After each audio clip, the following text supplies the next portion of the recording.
여러분 잘 쉬셨어요? 방송 그 1부 끝나기 전에 좀 웃긴 상황이 있었어요. 마이크 소리가 그 머리카락 때문에 바람 소리가 났었다고 우리 간사님 오셔가지고 이쪽을 막 하시는 거예요. 이쪽을 그래가지고 네, 아무튼 웃겼고요. 출석을 부르도록 하겠습니다. 네, 오늘은 어떤 분이 1등으로 출석을 하셨을까요? 박소라 선생님이시네요. 반갑습니다. 잘 지내시죠? 늘 꾸준하게 참여해 주셔서 정말 감사합니다. 그 다음에 김현중 선생님이시네요. 반갑습니다. 그리고 이용아 선생님 출석해 주셨네요. 반갑습니다. 그리고 신윤섭 선생님 반갑습니다. 아가 잘 크고 있죠? 정말 축하드려요. 자, 그 다음에 또 장은지 선생님 출석해 주셨네요. 반갑습니다. 그리고 어떤 분이시냐면 이재환 선생님입니다. 반갑습니다. 김소정 선생님 반갑습니다. 너무 보고 싶어요. 그 다음에 또 권순철 선생님 출석해 주셨네요. 잘 지내시죠? 그 다음에 또 김대원 선생님 반갑습니다. 장승훈 선생님 반갑습니다. 최석 선생님 반갑습니다. 그리고 장재현 선생님 반갑습니다. 그리고 또 유정훈 선생님 출석해 주셨네요. 반갑습니다. 신윤섭 선생님 죽음의 죽음 부정의 부정. 네. 그 다음에 또 어떤 분이시냐면 권평화 선생님 출석해 주셨네요. 반갑습니다. 그리고 유영진 선생님 출석해 주셨네요. 반갑습니다. 손의린 선생님 반갑습니다. 또 김유진 선생님 그리고 이태훈 선생님 반갑습니다. 또 어떤 분이시냐면요. 강우성 선생님 그리고 김근욱 선생님 반갑습니다. 그 다음에 또 황유일 선생님 출석해 주셨네요. 반갑습니다. 그리고 이동광 선생님 그리고 최선우 선생님 반갑습니다. 그리고 다행히 네, 거기 보니까 테드 피터스라는 신학자가 인간이 되어감이라는 표현을 썼던 기억이 나는데 해결에게서 영향을 받았구나 하는 생각을 해보았습니다. 네, 되어감. 네, 제가 지난 시간에도 말씀드렸을 거예요. 과정 철학에도 보면 되어감의 존재, 과정 속에 있는 존재, 생성과 소멸의 그 반복과 반복 속에 있는 그런 존재, 그렇게 같이 또 이렇게 공명하고 있습니다. 자, 그 다음에 또 성춘환 선생님 조금 늦으셨네요. 반갑습니다. 그리고 박만영 선생님 반갑습니다. 그리고 또 네, 바람 소리가 심했군요. 한 번 더 점검을 이쪽이 아니고 이쪽이죠. 제가 이 오른쪽 왼쪽이 지금 계속 헷갈려요. 네. 김지웅 선생님 출석해 주셨네요. 반갑습니다. 그리고 네, 맞아요. 제가 지금 반대로 네. 소리가 그래도 내용은 전달되었다고 하네요. 다행이에요. 네. 제가 머리를 다음 시간에 좀 묶어와야 될 것 같아요. 네. 그리고 여러분, 제가 여러분들께 함께 참여를 부탁드렸는데, 여러분들께서 함께 참여하면서, 나에게 다가오는 어록은 이런 말들이야. 이런 게 있으면 나눠주십사 했는데, 저희 단톡방에 나눠주실 거죠? 기다리고 있겠습니다. 제가 지난 바로 1부에서 도대체 그 현실적인 게 무엇이냐라고 하는 질문으로 끝맺음을 했는데요. 자, 계속 이어서 가도록 하겠습니다. 488페이지 보시면 그 현실적인 것 어떤 걸 말하고 있냐면 죽음과 슬픔과 그리고 울부짖음과 고통이 도처에 있는 그러한 현실 세계를 말하고 있습니다. 그리고 그곳에 죄악이 만연해 있는 그런 세계를 말하고 있죠.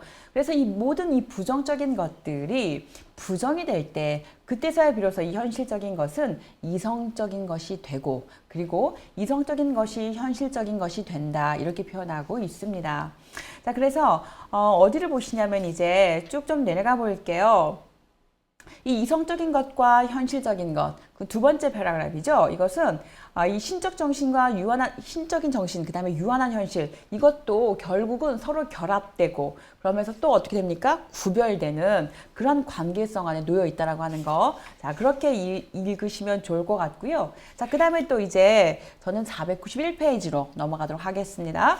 거기 보시면 3장의 타이틀이 정신의 부정성의 구체적인 형태들을 다루고 있습니다. 자, 거기 보시면 먼저 누구를 다루고 있겠습니까? 가장 기본적인 누구죠? 인간을 다루고 있습니다. 그래서 거기 보시면 그 해겔은 이제 어떻게 설명하냐면 이 세계의 모든 사물은 정신의 현존 내지는 현상, 양태로 생각이 된다 이렇게 표현하고 있어요. 이때 그 현존 내지는 현상, 양태라고 할 때 실제 내용과 이것이 똑같은 거냐? 그건 아니다라고 그 구별을 짓고 있는데요. 자, 거기 보시면 내용 자체와 일치하고 있지 않은 그런 요소들, 곧 부정적인 요소들이 자신 안에 들어있다 이렇게 표현하고 있습니다. 그래서 가장 먼저 부정되어야 될 것으로서 인간의 존재를 들고 있는데요.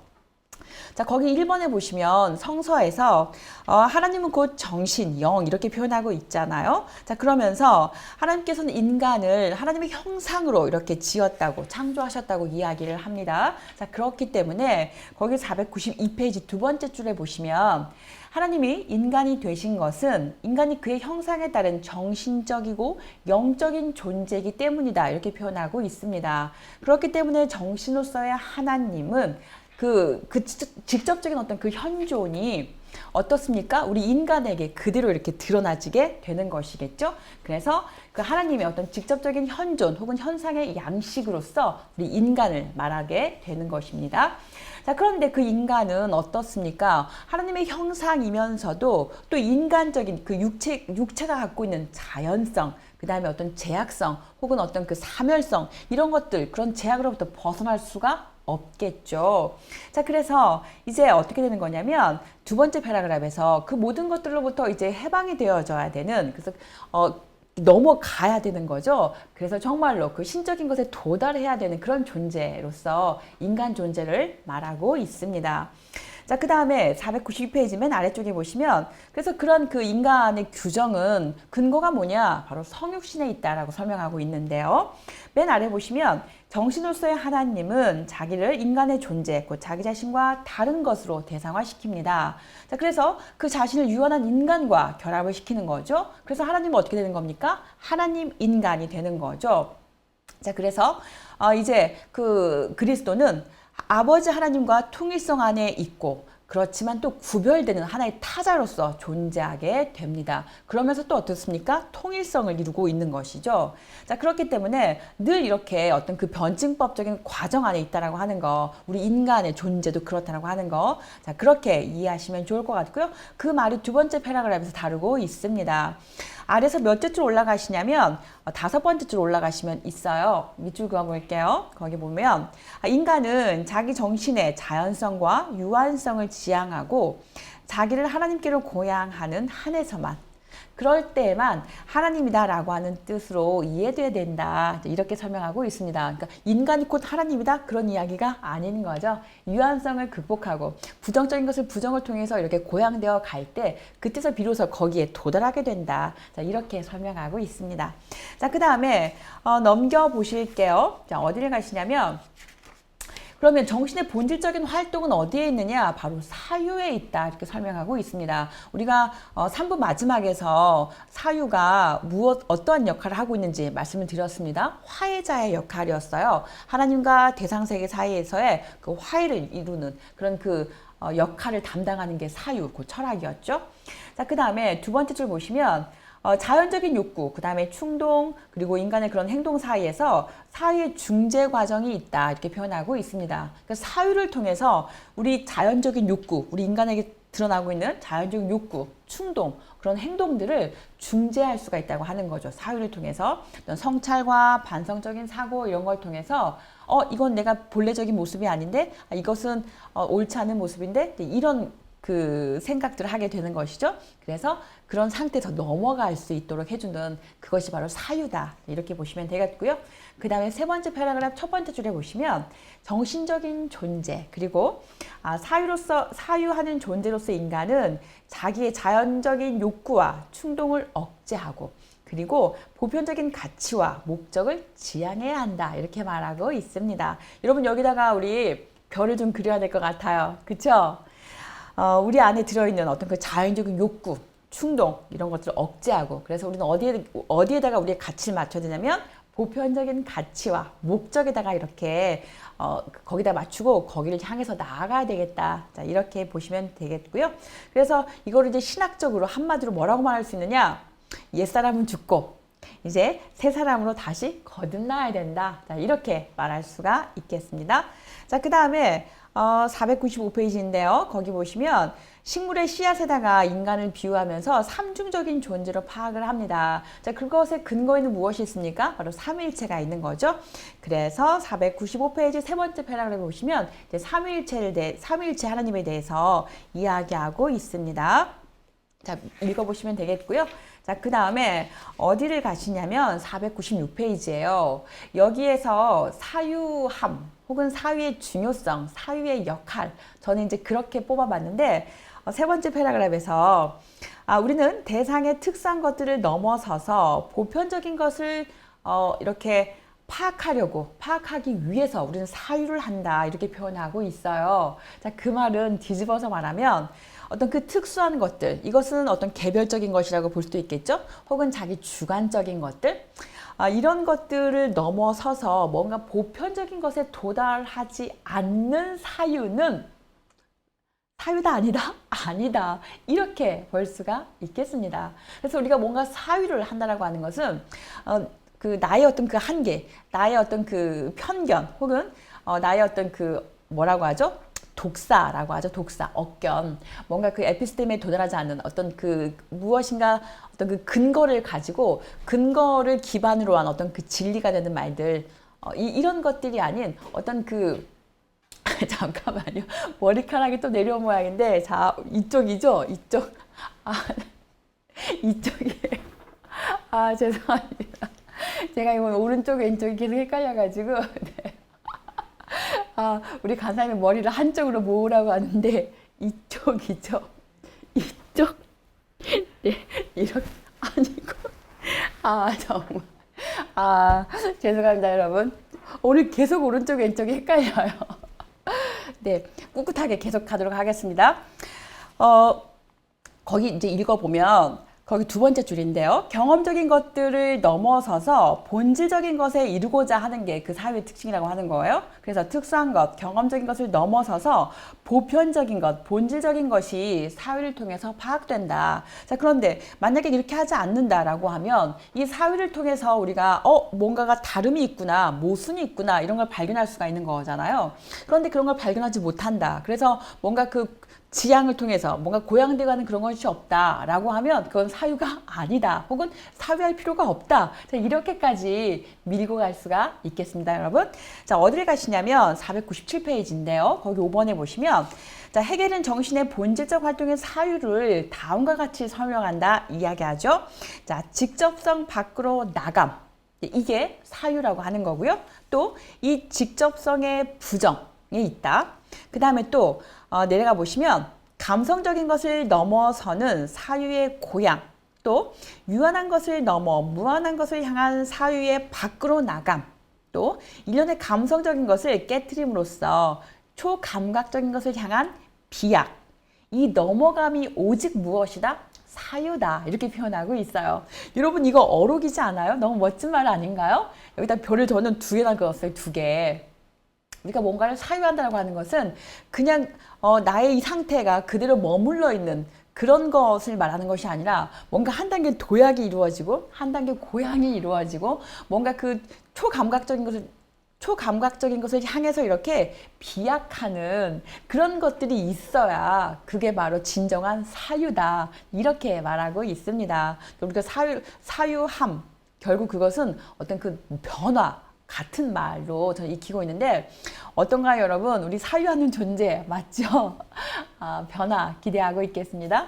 자, 그 다음에 또 어디 가시냐면 이제 그래서 한마디로 요약하고 있어요. 두 번째 패러그래프에서 아래에서 세 번째 줄인데 정신의 고유 활동인 사유는 주어진 현실에 부정적인 것을 부정함으로써 주어진 것에서 아직 주어지지 않은 것, 또 제한된 것에서 절대적인 것, 그리고 거짓된 것에서 참된 것으로 어떻게 하는 거다? 이렇게 넘어가는 거다. 그것이 사유다. 이렇게 표현하고 있습니다. 우리 한마디로 딱 요약하죠. 사유는 뭐다? 넘어가는 거다. 어디서 어디로 넘어가는 거다? 이 부정적인 것에서 긍정적인 것으로, 유한한 거에서 무한한 것으로. 또 뭔가 이렇게 자연적인 것, 어떤 그 충동적인 것에서 뭔가 그 보편적인 것, 이렇게 나아가는 거, 넘어가는 거, 이것이 바로 사유다. 이렇게 짚고 넘어갈 수가 있겠습니다. 그럼 그 사유의 결과가 모인 게 이제 뭐가 되는 거죠? 사상이 되겠죠? 자, 그런 이야기가 다음 문장에서 펼쳐지고 있습니다. 자, 그 다음에 499페이지 가시면요. 이성의 관계에 속해 있는 세계사적 인물들이 나오고 있습니다. 여러분, 우리 세계사적 인물 지난 시간에 굉장히 재밌게 읽었잖아요. 이 세계사적 인물들 보면 우리 그 소시민이 봤을 때는 너무 독단적인 거 아니야? 너무 독선적인 거 아니야? 자기밖에 모르는 거 아니야? 마치 독불장군처럼 그 천상천하 유아독존 같은 그런 인물 아니야? 라고 말할 수 있지만 그런 평가는 이 책에 의하면 어떤 거죠? 지극히 소시민적인 그런 발언인 거죠. 그 정말로 이 세계사적인 인물은 그 신적인 정신이 무엇인지, 그래서 그 신적인 정신 안에 들어있는, 그래서 존재가 되어가야 할 그 모습들, 그 도달해야 될 그곳을 알고 있다라고 하는 거죠. 그래서 좀 읽어볼게요, 여러분. 또 저는 여기도 재밌게 읽었는데, 어디를 보시냐면 그 499페이지에서 맨 마지막 패러그래프예요. 아래서 세 번째 줄을 가시면 세계사적인 인물들이 추구하는 목적은 사실상 그들 안에 현존하는 그 시대 정신의 목적이다.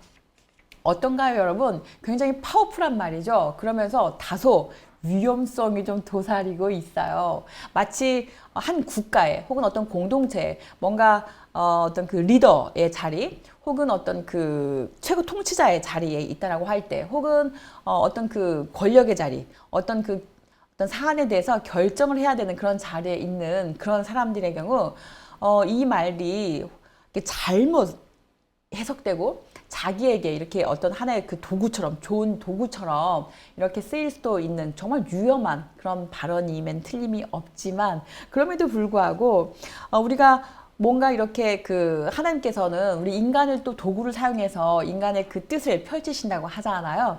또 우리가 인간이 무엇인가를 요구하고 뭔가 욕망하고, 그래서 그것을 이루고자 할 때 그것은 자기도 모르게 저절로 하나님의 일에 이렇게 참여하는 거다. 이런 문장을 우리가 읽었을 때, 그런 거를 기반으로 했을 때 이 문장은 또 뭔가 이렇게 그 목적으로 다 사용하는 것이 있구나. 사용하는 그런 인물들이 있구나. 그래서 이들을 통해서 세계가 혹은 어떤 국가가 이렇게 변하고 하나의 한 획이 또 그어질 수 있고 또 새로운 단계로 이렇게 넘어갈 수가 있고, 그런 하나의 도구로서 이 세계사적 인물들이 쓰이고 있구나. 또 이렇게도 읽어볼 수가 있겠습니다.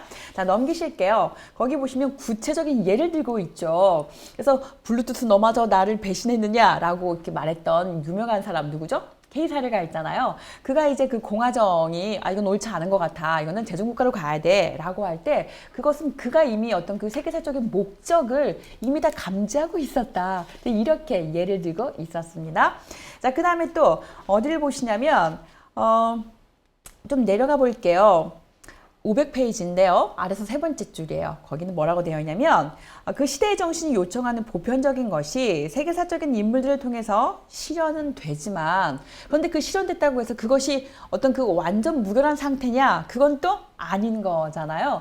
그 당시 어떤 진리라고 하는 것은 어떻게 보면 그 당대에 진리일 수 있어요. 그래서 어떤 그 지평이 달라지면 그 진리값도 달라질 수가 있는 건데, 그런 걸 생각해 본다면 하나의 어떤 그 세계사적인 인물이 나와서 그 세계를 이렇게 뭔가 그 원하는 방향으로 어떤 그 대상 세계를 만들었다고 할 때 그것이 최고 정점이냐? 그건 아니라는 거죠. 그 자체 내에 또 어떤 그 부정성이 들어있기 때문에 그 부정성이 또 부정을 통해서 또 한 단계 고양되어 나가게 될 겁니다. 그렇기 때문에 어떤 그 한 체제가 계속해서 쭉 가는 것이 아니라 그 체제가 최고에 도달했을 때 이제 어떻게 합니까? 이렇게 포물선을 그리게 되는 거잖아요. 꼭대기까지 올라갔다가 마치 산의 정상에 오르게 되면 다시 이렇게 내려오는 것처럼 그 민족 정신 혹은 그 세계도 이 국가도 이제 그런 것들을 반복하게 되겠죠. 정점에 올랐다가 다시 퇴락의 길을 걷다가 다시 또 거기에서 이렇게 혁명을 통해서 다시 또 이렇게 올라갔다가 또 다시 이렇게 내려갔다가 그런 것들의 반복을 통해서 결국은 그것이 어떤 어떤 제자리만 있는 것이 아니라 결국은 이렇게 올라가게 되는 여기를 도달하게 되는 이제 그렇게 역사가 흘러간다고 보시면 되겠습니다. 자, 그 다음에 어디를 가시냐면 저는 501페이지 왔는데요. 거기서 이제 이성의 관계를 말하고 있는데 거기서 보시면 세 번째 줄이에요. 그들이 가진 격정의 어떤 특수한 관심은 보편적인 것의 활동과 분리될 수 없다 이렇게 표현하고 있는데 여기서 그들은 이제 어떤 그 세계사적인 인물로 보시면 좋을 것 같고요. 자, 그들이 갖고 있는 어떤 그 특수한 관심이라고 하는 것은 자기 개인의 어떤 그런 특수한 것이 아니라 보편적인 것의 어떤 활동이다 이렇게 설명하고 있습니다. 그래서 그들이 가진 관심의 그 특별한 것과 특수한 것으로부터 그리고 그 특수한 것의 어떤 부정으로부터 보편적인 것이 귀결된다 이렇게 설명하고 있었습니다. 그래서 결국은 어떤 그 특수한 것들 이것이 보편에 같이 이렇게 들어가 있으면서 구별되면서 통일성을 이루게 되고 통일 안에서 구별이 이루어지는 이제 그런 상태 그것을 이성의 관계로 말하고 있었습니다. 자, 넘겨보실게요. 여기에서 우리가 또 한 가지 짚고 넘어가야 될 게 있는데 저는 이 문장도 좀 많이 생각할 거리였었어요. 어떤 문장이냐면 501페이지에서 아래에서 5번째 줄 올라가 보시면 그 따옴표로 인용하고 있는데 읽어볼게요. 어떤 문장이냐면 대개의 경우 특수한 것은 보편적인 것에 대해서 너무 약하다. 그러므로 개인들은 희생되고 포기된다. 이렇게 표현하고 있었어요. 자, 이 문장이 여러분에게는 어떻게 와 닿으시나요? 많은 것을 좀 생각해 보게 하죠. 그 개별적인 것과 혹은 특수한 것들이 보편 안에 같이 이렇게 들어가서 보편적인 것도 이렇게 허용이 되고 그리고 그 안에 들어있는 어떤 특수한 것들 개별적인 것도 이렇게 허용이 되고 과연 그것이 가능할까? 이것이 정말 실현 가능한 것일까? 이런 생각을 좀 해보게 되었는데 그 누굽니까? 리차드 로티죠. 그의 책 그 우연성이라고 하는 책 거기에서 보면 이 보편과 특수가 함께 같이 이렇게 어우러질 수 없다. 그러면서 어떤 우연성에 관한 이야기를 했던 기억이 나요. 자, 그 다음에 또 넘겨보도록 하겠습니다. 자, 어디를 보시냐면 502페이지입니다. 502페이지에서 세계사적 인물에 관한 이야기를 한 번 더 강조하고 있는데요. 거기 세 번째 패러그래프예요. 거기 보시면 이 세계사적인 인물들도 이성의 목적 자체에 참여하면서 이를 통해서 그들 스스로 자기 목적이 된다. 이렇게 요약되고 있습니다. 그래서 인간들 그리고 개인들은 목적의 내용에 따라서 자기 목적이기도 하다. 이렇게 말합니다. 또 목적의 내용에 따라서 인간이 자기 목적인 것은 오직 인간 안에 있는 무엇을 통해서 가능한 거다? 신적인 것을 통해서만 가능한 거다. 이렇게 말하고 있습니다. 자, 그 다음에 또 넘겨보실게요. 503페이지인데요. 503페이지에서 우리가 해겔의 철학을 한마디로 말할 수 있는 거. 해겔의 철학을 말해봐 라고 할 때, 정말 중요한 핵심 키워드가 딱 있죠. 바로 무엇입니까? 첫 번째 패러그래프 마지막 줄에 있어요. 바로 구별 속에서의 일치. 그리고 일치 속에서의 구별. 자, 이렇게 말할 수가 있겠습니다. 여러분, 이 문장 굉장히 중요한 거죠. 이 문장은 늘 누구랑 같이 이렇게 비교 분석해야 되는 거죠. 바로 칸트잖아요. 칸트가 늘 이렇게 정신과 세계를 또 하나님과 인간 세계를 이렇게 나눠버렸다면 그래서 이성이 신을 알아갈 수 없는 것처럼 말해버려서 이렇게 분리가 일어났다면 해겔은 그것을 극복해서 늘 항상 이렇게 구별 안에서 통일이 있고 통일 안에서 구별이 있고 그래서 하나로 이렇게 말하고자 하는 그런 그 사유가 있다라고 하는 거 기억하시면 좋겠습니다. 자, 넘길게요. 드디어 이제 그 개인의 정신, 인간 정신을 이제 넘어가면 뭐가 나오는 거예요? 민족 정신이 나올 거고요. 그 다음에 국가가 등장합니다. 자, 쭉 읽어보시면 좋을 것 같습니다. 우리가 앞부분에서 읽었었던 내용들이 계속 반복되기 때문에 제가 또 따로 읽지는 않을게요. 자, 쭉 넘어가서 어디까지 가시냐면 계속해서 넘겨볼게요, 여러분. 어디까지 가시냐면요. 저는 508페이지까지 왔어요. 508페이지. 우리가 계속해서 해겔을 오해할 수 있는 소지가 뭐냐면, 신의 어떤 현존 상태, 혹은 실제로 드러나고 있는 이런 모습들이 우리 인간 안에 있어 라고 할 때, 그러면 인간이 곧 신인 거야? 라는 오해.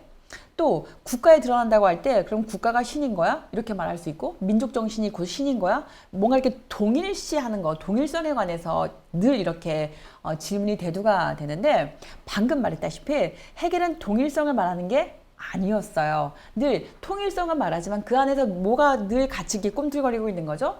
구별이 같이 들어있었다고 하는 거. 그래서 구별 안에서 그 구별이 있고 그 구별들 안에서 통일이 있고 통일성이 있고 통일성 안에서 뭐가 있고 구별이 있고 늘 그 도식 기억하시면 좋겠습니다. 그렇기 때문에 국가가 곧 하나의 어떤 그 신인 거야? 그건 절대 아니다. 이제 그런 이야기가 나올 겁니다. 그래서 509페이지 보시면 두 번째 패러그래프에서 아래 두 번째 줄인데요.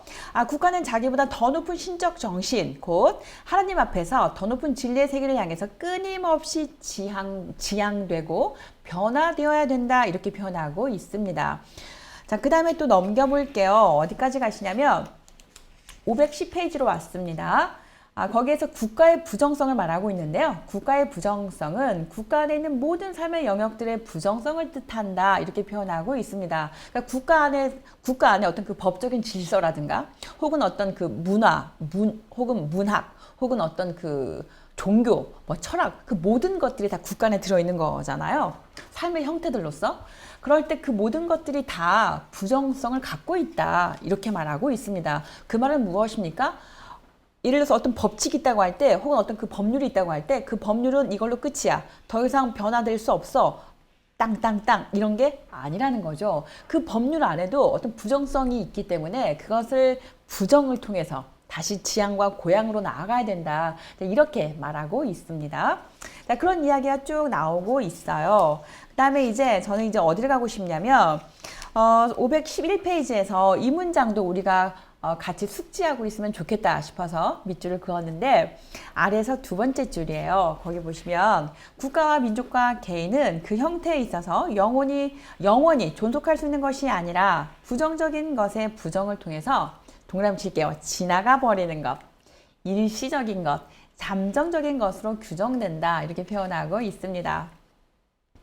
지나가 버리는 것, 일시적인 것, 그리고 잠정적인 것. 그래서 늘 하나가 이렇게 생성되었다가 뭔가 그 정점에 딱 도달하면 그것이 다시 다 소멸하고 없어져서 다시 또 시작되고 또 그것이 끝나면 또 다시 시작되고 자, 이렇게 그렇기 때문에 결국은 지나가 버리고 잠정적이고 일시적인 것 이렇게 표현하고 있습니다. 자, 이 정신의 부정성의 원리에서 볼 때 세계의 모든 것은 다 부정성을 존재 규정으로 갖고 있다. 이렇게 보시면 되겠고요. 그렇기 때문에 완전하고 완결된 것이 아니다. 이렇게 잡고 가셔야겠죠? 우리는 늘 어떻습니까? 불완전한 거죠. 그렇기 때문에 늘 높은 진리의 세계로 이렇게 다가가기 위해서 거기에 넘어가기 위해서 늘 노력하는 그런 존재로 살아가야 되겠다. 자, 이렇게 보시면 되겠고요. 그 다음에 또 511페이지에서 우리가 알고 있어야 되는 게 뭐냐면 우리가 뭔가 그 부정을 한다고 할 때 지금 현재 있는 그 모든 것들이 다 부정이 되어야 될 그럴 대상이냐? 그건 아닌 거죠. 부정적인 것, 어떤 모순을 갖고 있는 것, 옳지 않은 것들 그런 것들이 부정되어야 된다 이 이야기인 거예요. 모든 게 다 부정되는 것이 아니라 그래서 그 부정의 대상은 전체 부정이 아니라 부분 부정이다. 이렇게 이야기할 수가 있겠습니다. 자, 그런 이야기가 512페이지에서 다뤄지고 있고요. 자, 그 다음에 저는 어디까지를 넘기고 싶냐면 여러분 쭉쭉 넘기고 싶어요. 이렇게 해서 515페이지 4장까지 왔습니다. 거기 보시면 역사의 내적 법칙인 변증법, 그 신학적인 뿌리 다루고 있는데요. 당연히 이제 뭐가 나오겠어요, 여러분? 두구두구두구두구 삼위일체가 나오겠죠. 그렇죠, 여러분? 자, 이 부분에 정말 재밌고 혹은 아주 감동적인 그런 그 문장들이 아주 많이 쏟아져 나옵니다. 기대되시죠? 읽어볼게요. 자, 거기 첫 번째 줄인데요. 정신은 그 본질에 있어서 뭐라고 그랬죠? 부정성이다. 그랬죠, 여러분? 대상 세계는 항상 그 부정성을 뭘로 갖고 있는 거예요? 본질로 갖고 있는 거예요. 본질 자체가 이미 부정성인 거죠. 자, 그래서 이 정신의 즉자의 대자 혹은 다르게 있음.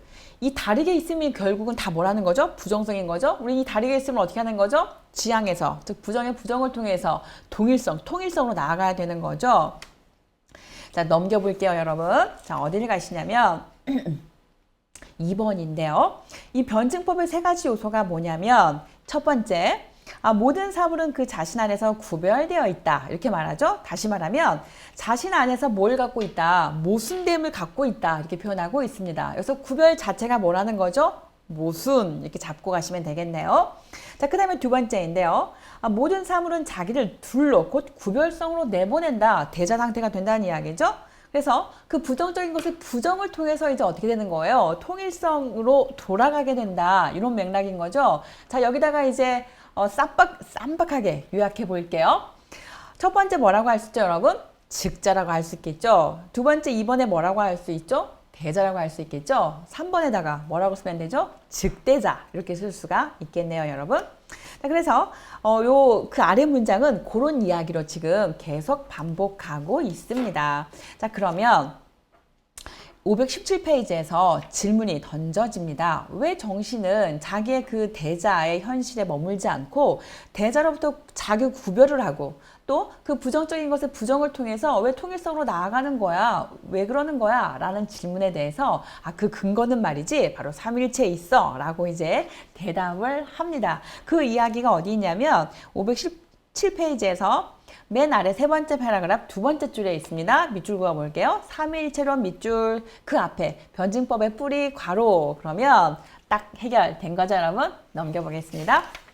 자, 이 삼위일체 하나님의 사랑 우리는 이제 자기 외화를 통해서 자기 대자에서 어떤 그 다름을 보는 거, 그 모순을 겪게 되는 거, 그 부정의 부정을 통해서 그 일치로 나아가려고 하는 거, 그 모든 메커니즘이 다 뭐라고 하는 거죠? 사랑이다 이렇게 표현하고 있었죠. 자, 그 사랑의 메시지 들어보도록 하겠습니다. 거기 보시면 삼위일체론에서는 이제 어떻게 말하고 있냐면 아버지 하나님은 자기 자신을 아들 예수로 외화를 합니다. 자, 그리고 이 무한한 사랑의 영, 곧 성령 안에서 성부 하나님은 자기를 어떻게 하는 거죠? 비웁니다. 그리고 자기를 성자 예수로 외화하죠. 즉 타재, 다르게 존재하는 거예요. 그는 또 사랑의 영 안에서 이제 성자 예수 어떻게 합니까? 하나로 결합을 하죠. 그래서 어떻게 말할 수 있습니까? 말씀이 육신이 되었다. 이렇게 말할 수 있습니다. 자, 깊은 사랑의 영 안에서 이제 성부는 어디에 존재하나요? 성자 안에 같이 존재하죠. 또 성자는 어디에 있습니까? 성부 안에 같이 존재합니다. 그래서 결국 성부와 성자는 하나로 통일이 되는 거죠. 그러나 그 안에 뭐가 있다? 구분이 있습니다. 성자, 성부 이렇게. 자, 무한한 사랑의 영, 그 성령 안에서 드디어 이제 성부와 성자는 하나가 되는 것이죠. 자, 이것을 가지고 맨 아래 문장을 보시면 이제 사랑에 대해서 설명하고 있었는데요. 여러분 밑줄 그을 준비 되신 거죠? 저는 빨간색으로 밑줄 그었는데요. 읽어보도록 하겠습니다. 사랑은 구별을 극복하고 하나됨을 말합니다. 곧 일치를 지향한다. 이렇게 표현하고 있습니다. 자, 그러므로 아버지 하나님은 아들의 유한성과 허무성, 이것 그리고 제한성, 다시 말해서 이 부정적인 것, 이것을 부정함으로써 더 이상 부정적인 것이 없는 양자의 완전한 일치로 돌아가려고 하는 겁니다. 그래서 해결의 표현을 따라 보자면 자기 자신으로 돌아가고자 한다. 이렇게 표현하고 있는 거죠. 자, 그리하여 구별의 지향, 그리고 하나됨. 이것이 어떻게 되는 거예요? 계속 끊임없이 이렇게 하나의 활동성으로 나타나게 되는 것이죠. 이것이 바로 삼위일체 하나님이고 이것이 바로 변증법을 그대로 옮겨놓은 것으로 말할 수가 있겠습니다. 자, 그 다음에 또 읽어볼게요. 우리 기독교는 하나님 아버지, 그의 아들, 그리고 양자를 구별하는 동시에 하나로 또 어떻게 하죠? 딱 이렇게 결합하고 있습니다. 그래서 하나를 결합해주는 게 누군 거예요? 성령인 거죠. 그래서 이 성부, 성자, 성령의 그 무한한 끊임없는 그 운동으로 우리 삼위일체를 말하고 있습니다. 그래서 하나이면서 동시에 뭐죠? 셋이고, 셋이면서 또 어떻습니까? 하나인 거고. 자, 이렇게 이 삼위일체 그 하나님을 우리는 그 변증법의 뿌리로 말할 수가 있다. 자, 이렇게 확인을 했습니다. 자, 넘길게요. 어디를 보시냐면 저는 520페이지 갔어요. 520페이지에서 세 번째 패러그래프 보시면 거기 세 번째 줄입니다. 읽어볼게요. 하나님은 정신, 절대적 활동성, 순수한 행동이다. 이렇게 말하고 있습니다.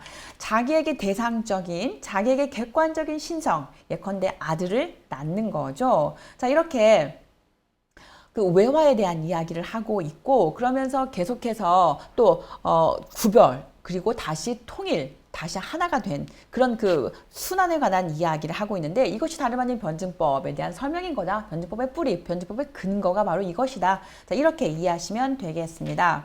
자, 그 다음에 또 어디를 가시냐면, 저는 좀 넘겨볼게요. 521페이지로 왔는데요. 이 문장도 굉장히 좀 의미심장한 이야기였고, 우리가 좀 많이 곱씹어봤으면 좋겠다 생각을 해봤는데, 세 번째 패러그래프이고요. 위에서 몇 줄을 내려오시냐면 네 번째 줄이에요. 살아있는 것에서 전체 부분은 바로 하나인 동시에 전체다. 이렇게 표현하고 있습니다. 자, 그 다음에 그 아래 또 내려가 보시면 세 개의 큰 가지로 이루어진 하나의 나무는 세 개의 가지로 구별이 되지만 개별의 가지 자체가 나무다. 그러면서 전체가 거기서 나오는 각 부분인 동시에 전체이고 생명이다. 이렇게 표현하고 있었어요. 저는 이 문장을 읽으면서 그 홀론과 홀로키라고 하는 개념이 좀 생각이 났는데, 우리가 그 하나의 나무가 있으면 나무에 이제 뭐가 있습니까? 뿌리도 있고 줄기도 있고 잎사귀도 있고 그리고 꽃도 있잖아요. 그러면 이제 꽃은 꽃 자체로서 하나로서 어떤 그 개별성을 드러내면서 그러면서 한 나무 안에 같이 존재하게 되는 거죠. 뿌리도 마찬가지고 그러면서 하나의 어떤 개체이면서 전체에 같이 포함되어 있는 거죠. 그런 이야기를 우리가 보시면 좋을 것 같습니다. 그래서 부분이면서 전체이고 또 전체이면서 하나의 부분을 차지하고 있다고 하는 거. 그래서 부분이면서 전체에 참여하고 또 전체 안에 부분으로 같이 있고 그러면서 하나의 생명에 다 같이 참여하고 있다고 하는 그런 도식이 생각이 났는데요. 자, 홀론과 홀로키 개념도 메모해 뒀다가 나중에 찾아보시면 좋을 것 같아요. 자, 그 다음에 또 넘겨보도록 하겠습니다. 자, 저는 어디를 가고 싶냐면요. 523페이지예요. 거기에서 또 영원한 사랑을 말하고 있어요. 자, 감동받을 준비 되셨죠, 여러분? 두 번째 패러그래프인데요. 거기 보시면 성서에서 첫 번째 줄입니다. 하나님은 사랑이다 이렇게 말하고 있는데, 자, 그것을 근거로 해서 헤겔은 이제 정신으로서의 하나님, 곧 삼위일체 하나님을 어떻게 말하고 있습니까? 사랑이다 이렇게 표현하고 있어요.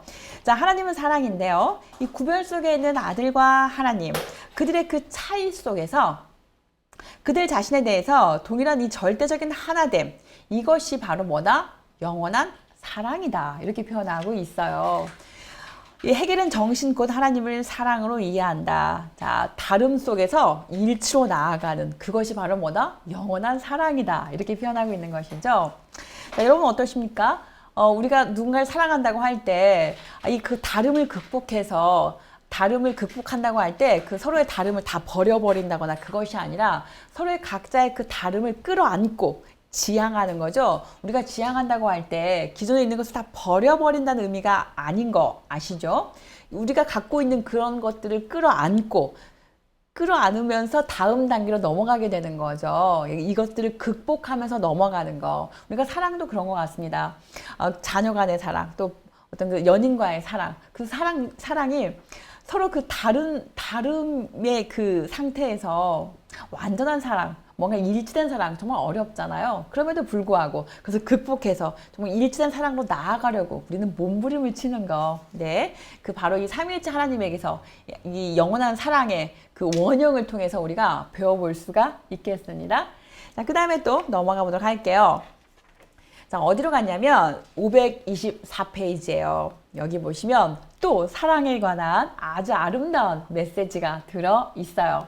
자, 별 띄울 준비 되셨죠, 여러분? 들어갑니다. 두 번째 패러그래프인데요. 거기 보면 사랑은 있겠습니다. 자, 감동받을 준비 되셨죠, 여러분? 계속 읽을게요. 자, 사랑은 사랑하는 자와 사랑받는 자가 상호 구별 속에서 한 몸이 되고 서로의 하나됨을 찾아가는 끊임없는 활동성이다. 이렇게 표현하고 있습니다. 자, 그것은 정신의 일치성이다. 이렇게 표현하고 있죠. 그 일치성은 고정되어 있는 상태가 아니다. 이렇게 표현하고 있어요. 끊임없이 뭐하고 있다? 그 어떤 차이가 있고 어떤 구별이 있을 텐데 그 차이와 구별을 계속해서 극복해 나가면서 끊임없이 새롭게 일치를 향해서 나아가려고 하는 그런 활동, 그것이 바로 사랑이다. 그렇기 때문에 그 사랑은 어떤 머물러 있는, 고여 있는 그런 사랑이 아니라 계속해서 움직이는, 생동성 있는 그런 걸 말하고 있습니다. 여러분 어떠세요? 저는 이 문장 너무 마음에 드는데 여러분도 그러시죠? 단톡방에다가 여러분 함께 나눠주세요. 저는 지금 다 나누고 있어요. 제가 어떤 문장에서 어떤 그 문단에서 막 은혜를 받고 막 그 멋지다고 느꼈는지 막 저는 다 공개하고 있습니다. 여러분 기다리고 있을게요. 자, 그 다음에 또 어딜 가시냐면 그 다음 문장이에요. 자, 사랑은 고정되어 있지 않다. 우리가 그 옛날에 어떤 영화가 있었잖아요. 그 사랑이 변하니, 사랑이 어떻게 변하니 이런 말이 있었는데 또 어떤 그 광고 카피에서는 사랑은 변하는 거야 이런 말이 있었잖아요. 자, 그 문장이 나옵니다. 거기 보시면 사랑은 고정되어 있는 단순한 있음이 아니다 이렇게 말하고 있어요. 상호 구별 속에서 일치를 찾는 끊임없는 활동성 내지는 생동성이다. 계속해서 끊임없이 그 우리가 살아가면서 경험하는 어떤 그 차이, 뭔가 구별 그런 것들을 계속해서 이렇게 넘어가고 극복해서 넘어가면서 끊임없는 일치를 향해서 나아가려고 하는 몸부림. 저는 몸부림이라고 쓰고 싶었어요, 여러분. 여기는 아주 멋진 말로 활동성 내지는 뭐 생동성 이렇게 말하고 있는데 저는 거기다가 이건 몸부림 같아 라고 썼거든요. 여러분 어떠세요? 자, 그 다음 또 읽어볼게요. 그래서 결국은 더 높은 하나됨으로 발전하는 그런 변증법적인 활동이다. 자, 이렇게 이야기할 수가 있겠습니다. 자, 그 다음에 또 525페이지에서 또 사랑에 관해서 어록이 등장하고 있습니다. 자, 위에서 세 번째 줄인데요. 그 삼위일체 하나님의 그 사랑을 말하고 있는데 타자 속에서 자기를 아는 것은 바로 결국은 뭐다? 사랑이다. 내가 나를 내 안에서 알고 내가 너를 내 안에서 아는 것이 바로 사랑이다. 사랑은 하나가 다른 것 안에서 자기 자신 가운데 있음을 말한다. 여러분 어떠세요? 여기 막 빨간색으로 막 밑줄 그어야 될 것 같지 않으세요? 너무 멋진 말이에요. 내가 나를 너 안에서 알고 또 네가 너를 내 안에서 아는 거, 그것이 사랑이다 이렇게 표현하고 있어요. 정말 멋진 말이죠. 하나가 다른 것 안에서 자기 자신 가운데 있음, 그것이 바로 사랑이다. 네, 너무 멋진 말이었습니다. 우리가 사랑한다고 할 때 나의 모든 것을 다 없애버리고 상대방에게 그냥 이렇게 맹목적으로 따르는 거, 혹은 상대방이 원하는 것대로만 이렇게 하려고 하는 거, 그것이 사랑이 아닌 거죠. 나의 이 모습을 가지고 내 안에서 상대방의 모습이 이렇게 드러나지는 거, 또 상대방 모습 안에서 내가 그 안에 그대로 이렇게 드러나지는 거, 그러면서 그 둘 안에서 서로 다르지만 다름 안에서 어떤 그 일치된 모습이 보여지는 거, 그것이 바로 사랑이다. 저는 이렇게 이해를 했는데 너무 멋진 말인 것 같습니다. 자, 그 다음에 또 넘어가보도록 해볼게요. 두 번째 패러그래프인데요. 저는 이 말에 대해 정말 별을 막 띄웠어요. 사랑은 부정성을 전제한다. 사랑은 그러니까 막 좋지만 우리가 사랑 그러면 왠지 핑크빛, 뭔가 아름답고 뭔가 달콤하고 막 좋은 것만 생각을 하는데 여기에 이렇게 딱 써놨어요. 사랑은 부정성을 전제로 한다. 그러니까 결코 아름다운 뭔가 그 핑크빛 그런 게 아닌 거예요. 늘 그 안에는 뭔가 넘어서야 되고 뭔가 극복해야 되는 그런 그 부정적인 것들이 늘 내재한다고 하는 거죠. 그래서 그 부정적인 것을 부정을 통해서 그래서 그 둘의 그 차이와 구별을 극복하면서 계속해서 한 단계 한 단계 그 높은 일치를 향해서 나아가려고 하는 거. 그것이 사랑의 몸부림이고 그것이 사랑의 생동성이다. 저는 이렇게 한 번 더 강조하고 싶습니다. 자, 그 다음에 또 그 이야기가 그 다음 문단에서도 계속 이어지고 있습니다. 자, 넘길게요, 여러분.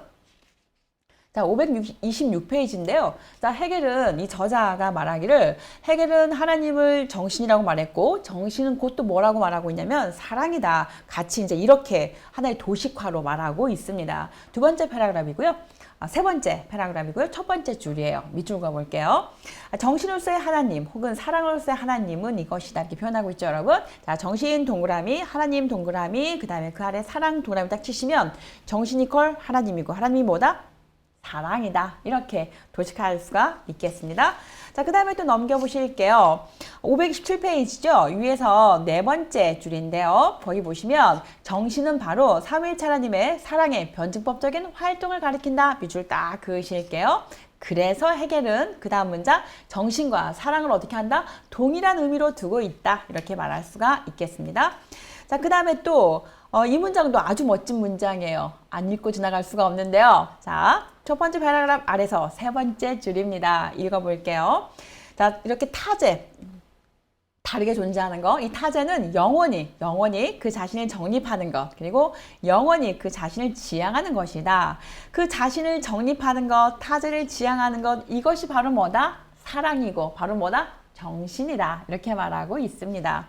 내가 상대방과 뭔가 그 다르다고 할 때 그 다른 것들을 끌어안고서 어떤 그 하나의 일치된 것을 향해서 나아가려고 하는 거, 그것이 바로 사랑이야. 이렇게 말하고 있고요. 그것이 바로 정신이야. 이렇게 말하고 있습니다. 그것이 바로 하나님이야. 이렇게 말하고 있습니다. 저는 그렇게 읽었어요. 자, 그 다음에 또 읽어보도록 하겠습니다. 자, 어디를 갈 거냐면요. 528페이지인데요.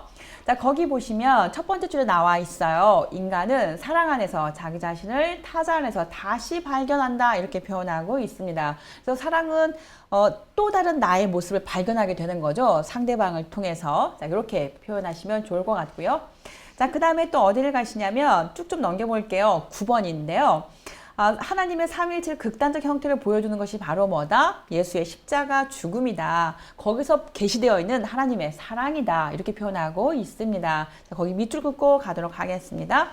자, 그 다음에 또 어디를 가시냐면 528페이지인데요. 맨 아래쪽에서 또 정말 어마어마하게 중요한 문장 하나가 딱 놓여 있습니다. 밑줄 그어볼게요. 이 죽음, 그 십자가에서의 그 죽음이야말로 가장 높은 사랑이다. 이렇게 말하고 있습니다. 그래서 이 사랑은 신적인 것과 인간적인 것의 이 동일성이다. 이렇게 말하고 있었습니다. 자, 그 다음에 또 넘겨보실게요. 어디냐면요. 두 번째 파라그래프인데요. 그 죽음이라고 하는 게 우리가 조금 새롭게 사유할 수 있는 그런 단서가 지금 여기 들어있는데 바로 두 번째 패러그래프이고요. 두 번째 패러그래프 보시면 세 번째 줄이에요. 자, 이 죽음이라고 하는 것이 결국은 최고의 유한성인 거죠. 그리고 최고의 부정인 거죠. 그것을 자기의 것으로 수용한 거예요. 십자가에서의 그 죽음이라고 하는 것은. 그래서 바로 여기가 사랑의 심연이다. 이렇게 말하고 있습니다. 그래서 그 사랑의 깊이를 알 수 있는 그 곳, 그 지점, 거기가 바로 십자가 죽음이었다. 이렇게 보시면 되겠습니다. 자, 그 다음에 또 넘겨보실게요. 503페이지로 넘어왔는데, 자, 예수의 죽음이 어떻게 그의 소생으로 생각될 수 있느냐. 자, 그러한 질문에 대해서 그 이유는 인간 예수 안에 주어진 모든 자연적인 것, 유한적인 것, 제한된 것이 결국 예수의 죽음을 통해서 그 부정적인 것이 어떻게 되었다는 거죠?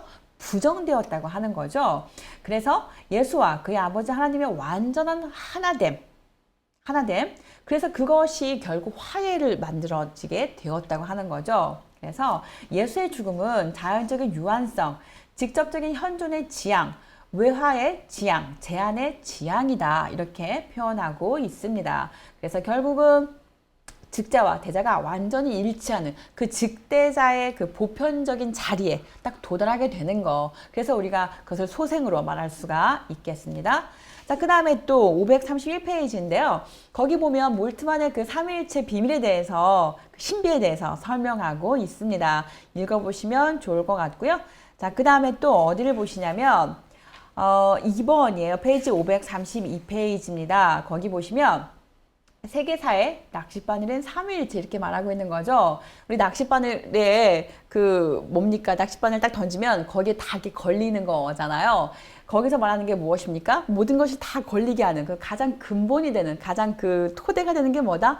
삼위일체야. 이렇게 이해하시면 좋을 것 같고요. 그래서 세계사에서 모든 것들의 근간이 되는 거, 그 세계사를 끌고 가는 그 모든 메커니즘이 다 어디에 있는 거야? 삼위일체에 있는 거야. 이렇게 해석하시면 되겠습니다. 자, 저희가 지금 시간이 다 돼가고 있는데요. 여러분, 저는 어디까지 읽고 싶냐면 오늘 여기까지 좀 하고 싶어요. 그래서 다음 시간에는 이 세계사의 그 낚싯바늘은 삼위일체를 통해서 왜 해겔이 그 종교적인 표상과 또 그 어떤 감성적인 것들, 그런 것들 그 한계를 지적하면서 왜 철학적인 사유를 중요시 여겼는지를 조금 더 말해보면서 계속해서 4부를 이어가려고 합니다. 여기까지 함께한 내용 중에서 한 번 더 말씀드리지만 난 이런 문장 아주 좋았던 것 같아 라고 하는 문장 나눠주시면 좋을 것 같고요. 그 다음에 질문사항이 있으면 댓글이나 혹은 저희 그 단톡방에다가 남겨주시면 좋을 것 같습니다. 제가 이제 지금 마무리 멘트를 하고 있을 때, 우리 그 감독님이나 간사님이 오셔가지고, 이 진행 상황을 딱 이렇게 마무리를 지어 주셔야 되는데, 지금 안 오고 계세요. 네. 제가 지금 이제 마무리를 하려고 해요. 저희 간사님이 오셨어요, 여러분. 오늘 제가 여기까지 하고요. 다음 주에 4부 중간, 그러니까 페이지 532페이지부터 계속 이어나가도록 하겠습니다. 자, 즐겁게 보내시고요. 다음 주에 찾아뵙도록 하겠습니다. 감사합니다.